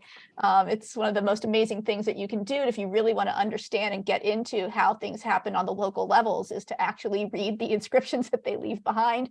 And I love bilingual and trilingual inscriptions. I work primarily with tombstones, and you can tell a lot about how a person understood their own identity, and you can understand how their family or the people who are burying them constituted those identities by the languages and things that they put on their tombstones. And so when you see people from these regions, from Egypt, from other places, and from Syria, you know, particularly under the Seleucids, they're having bilingual inscriptions on their tombs, or Helen and Jackie's read a bunch of these, you know, Hellenistic epigrams, where they're talking about themselves as cosmopolitan. Yannis uses this word, cosmopolitan. They think of themselves as citizens of all of these places simultaneously. And that's actually something that is facilitated by the Greek language. And when Jackie talks about the founding of Greek cities, what does it actually mean to found a Greek city? You know, this actually means that you have a gymnasium, you have an agora, you put in a theater. It's a cultural thing. And so you can become Greek in ways that you couldn't become other things. And you could also become Roman and still be Greek, but also still be Syrian, or be, you know, whatever you were, or be Egyptian in all these layers. And so I think it's this really, you know, the Hellenistic period, what we call the Hellenistic period, is actually an insult, right? They call it Hellenistic because it's meant to be like Greek-like. It's not really Greek. And it's an art historical term, right? But it's actually the most dynamic, artistic, and cultural and political period. And that's, you know, that's Cleopatra's environment. Think about it more as making Greeks, not making Greeks, not as Greek-like. It's okay. It's okay. You're making people to become Greek. To add something to what Rebecca has said about inscriptions, and from Egypt we have also another great source that are papyri. There we find people that bear two names. They have one Greek name and an Egyptian name, and at the same time they're called Archelaos or Antonoufris. So that's very interesting that they have both. They had it both ways, Greek and Egyptian. And then of course there are the famous Fayum mummies. So they're mummies, but then they have these very Hellenic faces, portraits that are inserted into it. So they embrace this duality, this mixture. And that's something that, like, with the sort of hardening of the modern nation state, you know, since the 19th century, we reject more than we embrace.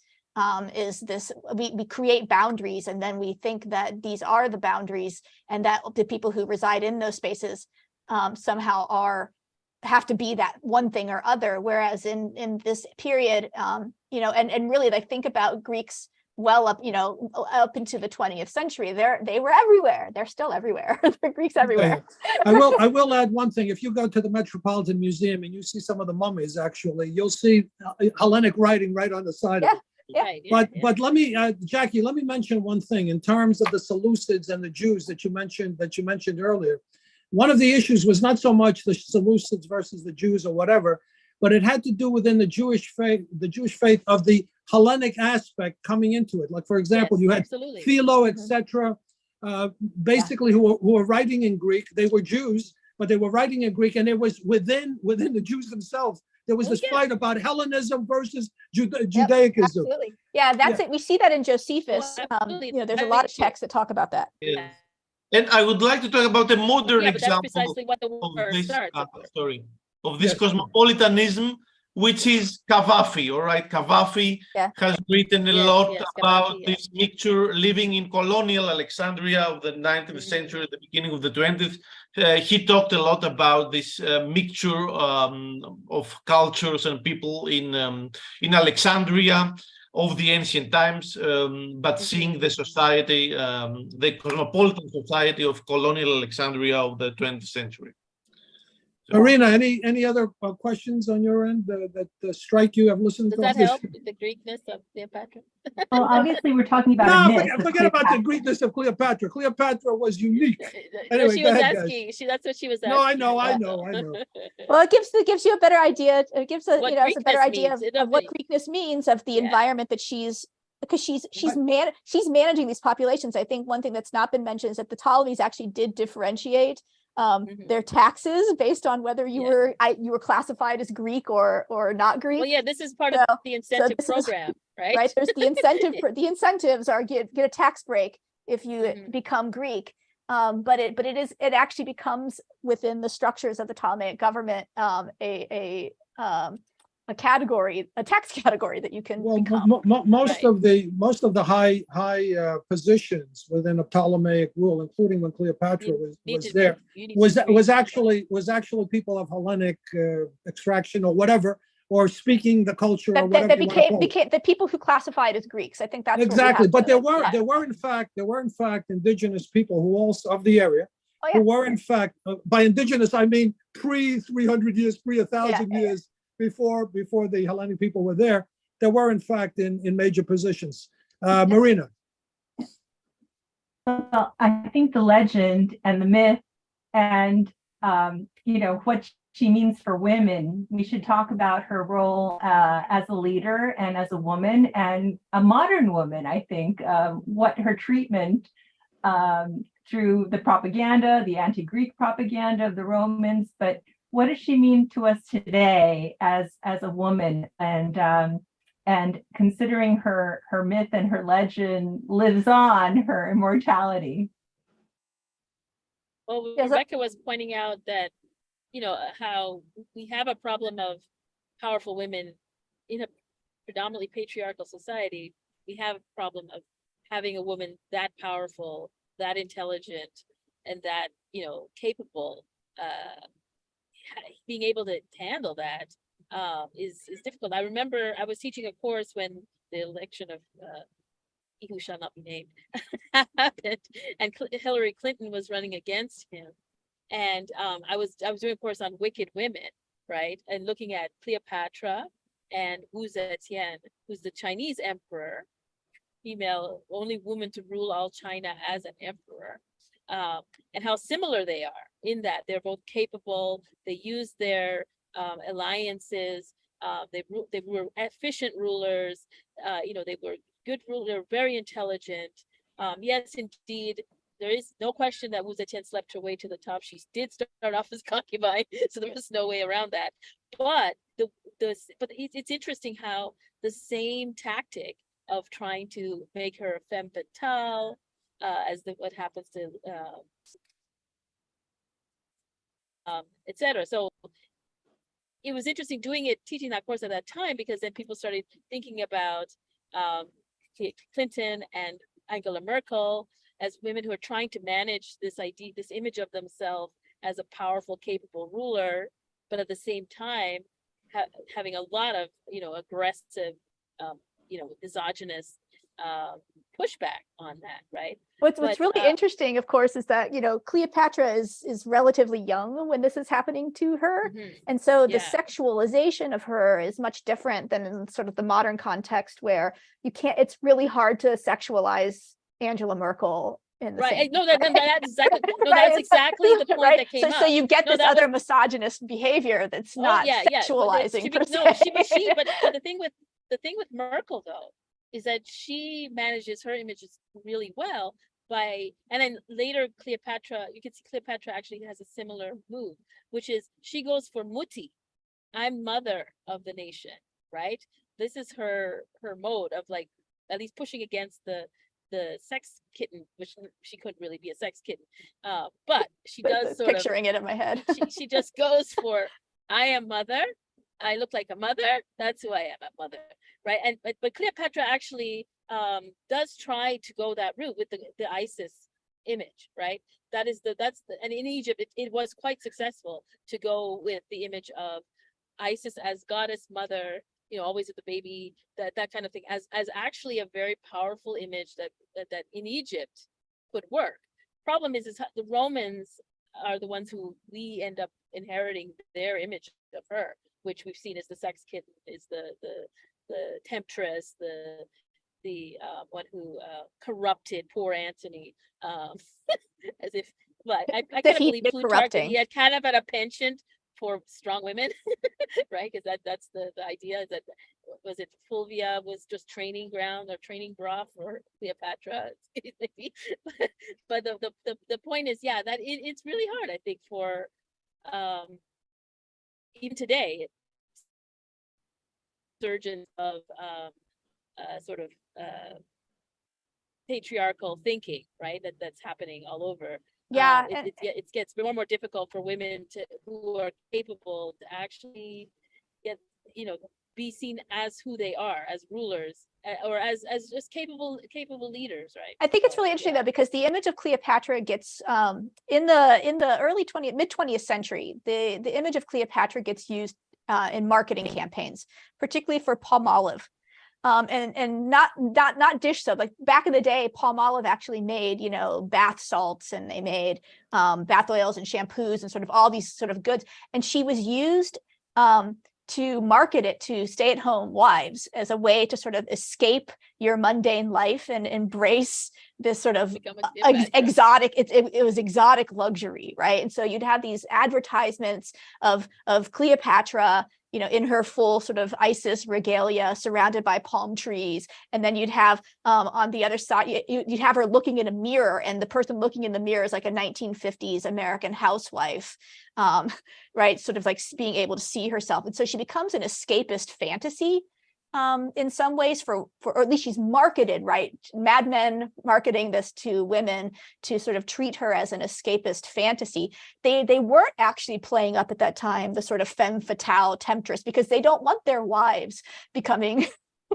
femme fatale temptresses. They want their wives to be good wives, but they want them to buy these luxury goods that are just starting to make their way onto the market, right?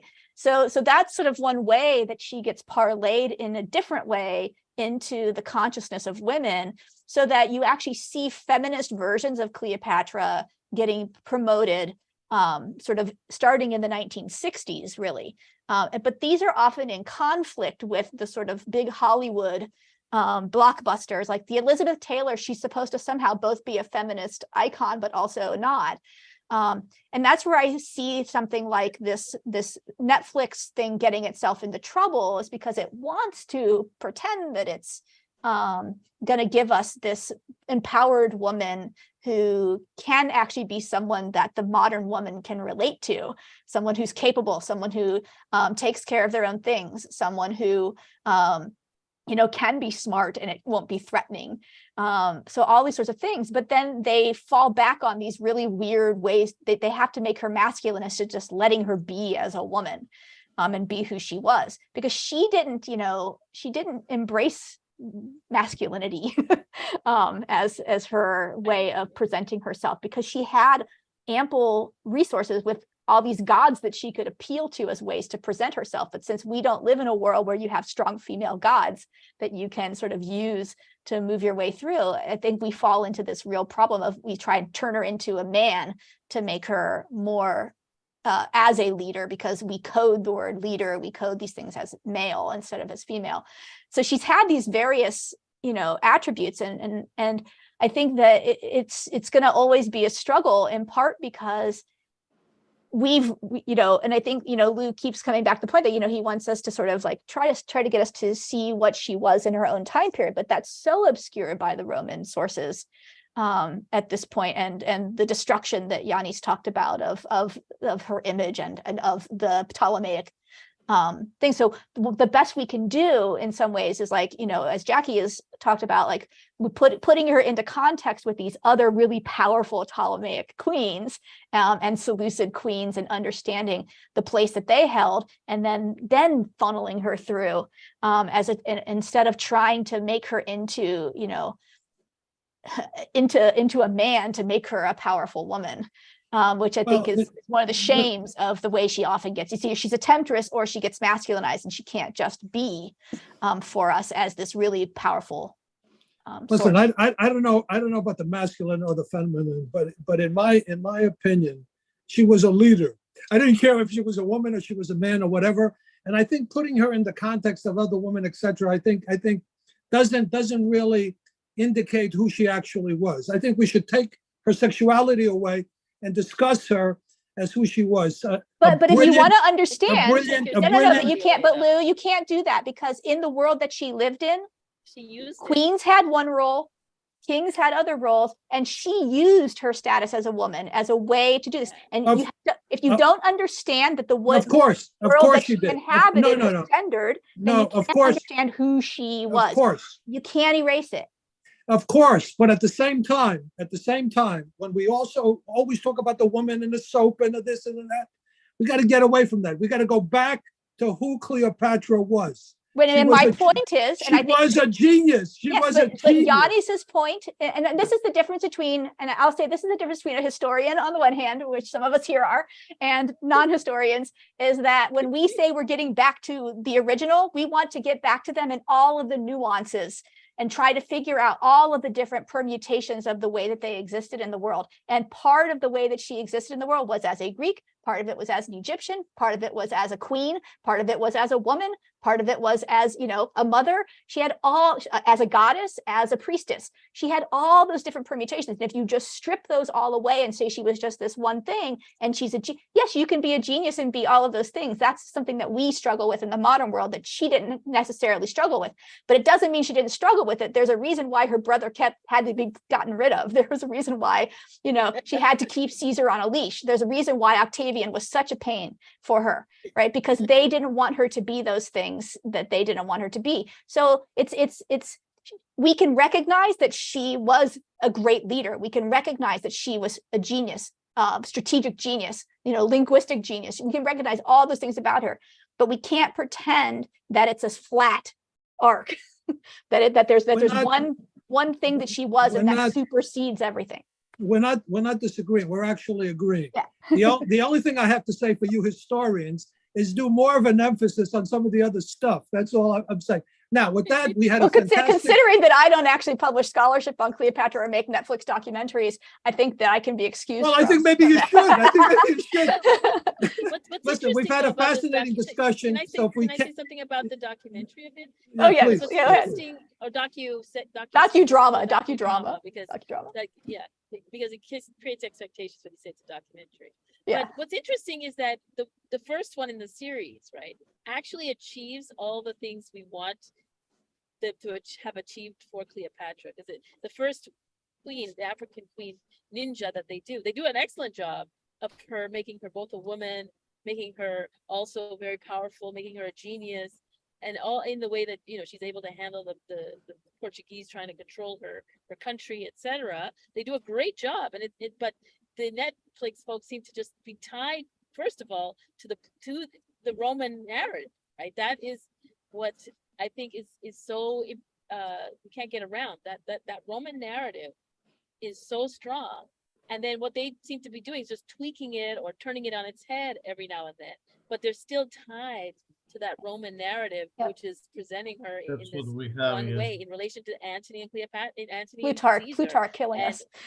Yeah, Plutarch is like, but it's not even Plutarch. It's all of this Caesar. Yeah, because even in Plutarch's lives, she's just a side note. Yeah, she's a side note to Caesar and Antony. In Antony's life, and that's precisely what they do. Like they basically take model, tell the story that way, but then they create all kinds of other controversies. But the problem is escaping, as I guess you're trying to get at, escaping this narrative. But it's built into the sources. The problem is, I think that's the thing, that sources that are all very Roman. Yeah, but I think that's why all three of us today, when we talk about Cleopatra, we talk about things that are not directly about Cleopatra, because if you only read the sources directly about Cleopatra, you cannot escape that anti-Cleopatra propaganda. The only way you can get away from that is if you go to the context and looking for the broader context that this was operating in. And that's how you can find her in a way better than, reading Plutarch or reading Octavian. I think Plutarch was writing to his audience, to the audience that was paying him. Yeah, he has. And the same thing with Netflix. So this has been a fascinating discussion, and what I'd like is some final thoughts or comments about what we talked about. We'll start with Rebecca. Rebecca. So I mean, if we're going to have a takeaway here, I think that the important things are that these people, these very strong, powerful women in history existed. Cleopatra is sort of the prime example. She's a world historical figure, larger than life, and maybe that's why we spend so much time, trying to rebuild her in our own image in some ways. But that the hard work is to actually find her where she is in a way that gets through all the muck and all of the thousands of years of reinterpretations and misinterpretations. And maybe that actually is a fool's game. Maybe we can't ever get there, but the best we can do is to always, question our sources, question what we think we know, and continually be seeking and looking for better ways to try and more evidence to try to find out who she was, because she is this sort of great figure that can be a role model to people, if they're looking for a role model, but also can be a great example of someone who operated in difficult circumstances at the height of power. But I think I do want to point, when I think out, and Jackie and I mentioned this earlier, she was probably not a very nice person. And I think because you don't get to be queen of the world, you don't get to be queen of the world. And so maybe idolizing and looking up to these people and trying to imitate them is not the best thing that we could probably do with our lives, but we can admire the work that they did and the world they inhabited and the way they made things happen. So that's sort of where I think we can all sort of agree that she was a tremendous figure in a very epic making and pivotal moment in history that I think is important. Thank you, Rebecca. Jackie?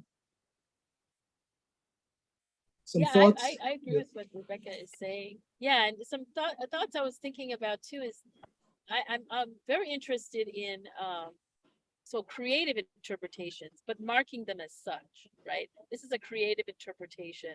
So Shakespeare is one of the creative interpretations. Presumably this docudrama is as well, but it was not marked as such, and that's part of the problem. But these creative interpretations are much more impressive on people's minds than actually the historical stuff, epigraphy and whatever that we're doing. And so that's the problem, right? We have to contend with the fact that creators are going to do what they're going to do. They're going to make stories about Cleopatra. We could try to get them off the Roman narrative. We might get some interesting takes where they could try to, understand Cleopatra from, different angle instead of just keep telling the same old story. That might be another way of getting at it. But in general, though, I think that we have to allow creative interpretations to happen, but also remember that that's what they are. Do not understand them as actual history, which is the tendency of people to just take, okay, this is history, even in a historical fiction, right? And so, yeah, that's what I would say, is that we should be careful of how it's creative. Jackie, thank you so much. And Jackie and Rebecca, you guys are doing with Catherine an event on Cleopatra. Can you just discuss this 1 second, if you can? Yes, in the spring, we decided, what date was it again, Rebecca? April. In April, middle of April, we will have more details, exactly the dates. I think we said the 7th to the something, but I'm not sure. Don't quote me on this. But in April, next April, we're going to be having a Cleopatra in color beyond the racial imaginary. We're bringing together scholars on, and Yannis, you're invited if you'd like to participate. Thank you. Thank you. Yes. We're going to have Egyptian scholars, Greek scholars, like all sorts of scholars. people. We want everyone, we want a kaleidoscope of perspectives, including artists and, different poets and things. Poets and artists. April 11th through the 13th, Jackie. April 11th through 13th. So Yannis, write this down and we will contact you. Where is it going to be, guys? Where is it So going to be? It's going to be at SUNY Buffalo in person, or it will be on virtual. Like we could do a hybrid situation because it's in April. Weather in SUNY Buffalo, not exactly the best. Let's just And say. plus, we, if people Hey, can't come to New York. you know. Come to New York City, guys. Come on. Yeah, well, I mean, the weather will be about the same there, right? Maybe I know. less snow. No, actually, Jackie, you don't know Buffalo, New York City versus Buffalo. The lake effect snow is going to really impact your life. Oh, I'm from Toronto. I know about the lake effect snow. I Well, know lake if effect you're, snow. I know if you're, from lake effect snow. listen, if you're ever thinking about doing it in New York City, I'll host it in one of the places. Oh, okay. Well, we could Yeah. also. Okay, well, we'll hold you to that. Okay, because No, you we can might hold come me back. to that. No, you can Yeah, hold yeah. me to that. So we'll come back to that on that. No, I'm because we haven't game. really I'm game. If established- Buffalo doesn't Yeah. work, New York City is the place. I got the perfect Okay, well, place. New York City would definitely be great. Yeah, yeah. Yeah, that would be a great place. Yanni, your thoughts, comments? No, I think that already Rebecca and Jackie, well, had the main points. I would like to return, as you said, to Cleopatra, the stateswoman. And I think that sometimes the identity question has somehow gone a bit too far. And I would like to argue on her identity. I think that this question is over. Let's get back to the sources, try to find something new to tell, and let's hope that we will find new inscriptions and papyri on Cleopatra that will elucidate some of the hidden Other history aspects, yeah. of the period, which is already very problematic. I would second that. Like, can we Yeah, just me move too. on past that question? Because Yeah. every Yeah. time we get asked, that's the question we get asked. And I would rather talk about the far more interesting, intriguing person and Yeah. world that she inhabited. Marina, your thoughts, comments? I want to thank everyone. It's been really wonderful to be part of this discussion. And I just want to continue the conversation and encourage everyone to continue to write history and rewrite history. Thank you so much. Thank you. Yeah, Can I that's ask? great. Can I ask you guys a question? If I'd like to do something on Hypatia or Hypatia. Hmm. Are you guys game? Are you guys I game? am. I'm teaching. I'm probably, going to be talking. yeah, you're about teaching her. next I'm year. probably not Yeah. the right person for this, but we could try and rope Katerine back in. Yeah, Okay, Katerina so might be definitely. Jackie, you're in. Yeah. Jackie, you're in. I'm actually. Oh, We lost you, Jackie. can you hear me now? Now we can Yeah. hear you.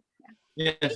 Yeah, saying yes. 'Cause I'm teaching next semester. I'm teaching a course on ancient women, and that's why we're having the conference on Cleopatra. Oh. Right.